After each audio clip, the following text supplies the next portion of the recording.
Good morning, everyone. If you want to bury a story, you release it at about 7:45 p.m. on the Friday of a long weekend in the middle of summer. That's what you do, because nobody's paying attention at that point in time. Nobody.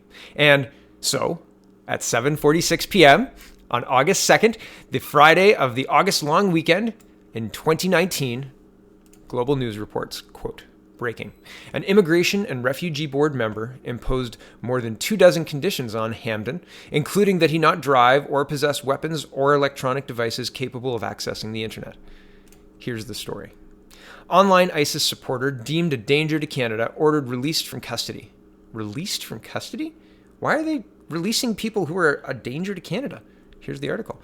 A Jordanian man who has been declared a danger to Canada's security for spreading ISIS propaganda on the internet is being released from custody to live in rural BC while the government tries to deport him.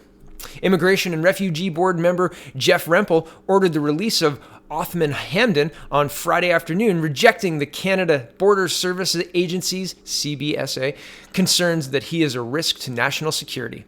While Rempel acknowledged that the release involved, quote, a level of danger to the public, he said it was less than in other cases, and Hamdan had no history of committing violence in Canada.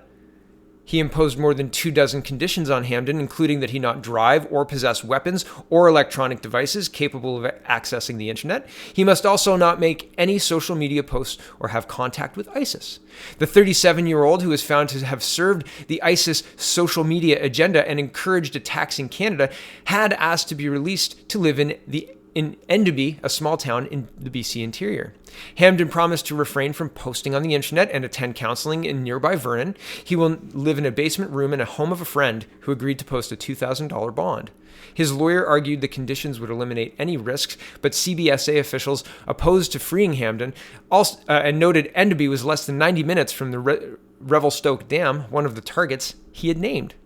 Randall Highland said the dam was specifically identified as a potential target for a terrorist attack in Hamdan's Facebook post and was only a relatively short drivable distance from Enderby. It seems like a really bad plan. The proposal to release Hamdan to a remote location far from a CBSA office that could monitor him was woefully inadequate and did not include any plan for de-radicalization, Highland argued. The case, unfolding as the government has vowed to crack down on online extremist content, involves the fate of an Abu Ghraib-born Jordanian citizen, sorry, that was a little tongue-twisty, who came to Canada in 2002 and was granted refugee status. Following the October 2014 terror attacks in Quebec and Ontario, the RCMP identified Facebook messages by Hamdan that a Mountie said had demonstrated clear support for ISIS. Mr. Hamdan identified infrastructure in Canada which could be targets for attack. He encouraged lone wolves in the West who could not travel abroad to carry out attacks at home, the IRB ruled. He shared a detailed how-to manual for lone wolves to follow in serving the terrorist agenda of the Islamic State. Additionally, many posts appear to be recruitment initiatives. Although a BC judge found him not guilty of terrorism charges in 2017, Hamdan is not a Canadian citizen and has been detained since September 2017 by immigration authorities who want to deport him back to Jordan. The IRB ordered his deportation in October 2018, ruling he is a danger to the security of Canada, and a federal court judge later called him an unmitigated liar. The bondsperson Hamdan will live with is a former co-worker who was his roommate when he made some of the online posts that led to his arrest. The bondsperson is self-employed and said he worked 40 to 60 hours a week. He testified that Hamdan could accompany him to job sites or his fiancée could watch him while he was at work. He said that he would not give Hamdan the password to the Wi-Fi at his rented home. What about your fiancée? Will she give him the password to the Wi-Fi? Back to the article. I find that under the supervision of the bondsperson, he's going to have little opportunity to incite violence online or, for that matter, to plan and carry out any attack of his own, the IRB member ruled. The CBSA asked the IRB to impose house arrest, electronic monitoring, and pre-approval of all visitors to the home, but the member declined to do so, instead putting in place a curfew from midnight to 5 a.m. It was unclear exactly when he would be released.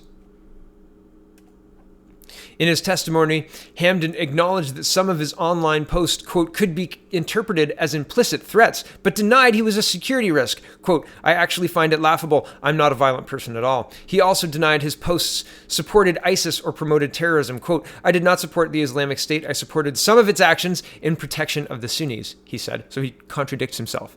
I didn't pick up this pen. I just picked it up because it was on the floor. What? What? Did you pick? Yeah? Did you support ISIS or did you... Right, you supported ISIS. He said he's been cleared of the charges against him, but was now on death row because he believes he will be killed if he is returned to Jordan. Quote, I'm an innocent man in jail, he said. Appearing at the proceedings by video conference, Hamdan twice left the hearing to meditate in his cell, saying the testimony had triggered his post-traumatic stress disorder. I cannot believe this person is being released into the public. I think it is an absolute miscarriage of justice, and I can't believe there's no mechanism to stop this. I'm going to be contacting my member of parliament because they should probably know about this, because I don't think anybody will know about this because of the time they decided to publish this, which is Friday of a long weekend. Please don't read the newspaper, just go camping. Thanks for watching, everybody. Check out the People's Party of Canada.ca and maybe contact your MP if you think this is an absolute disaster for Canada. Unbelievable.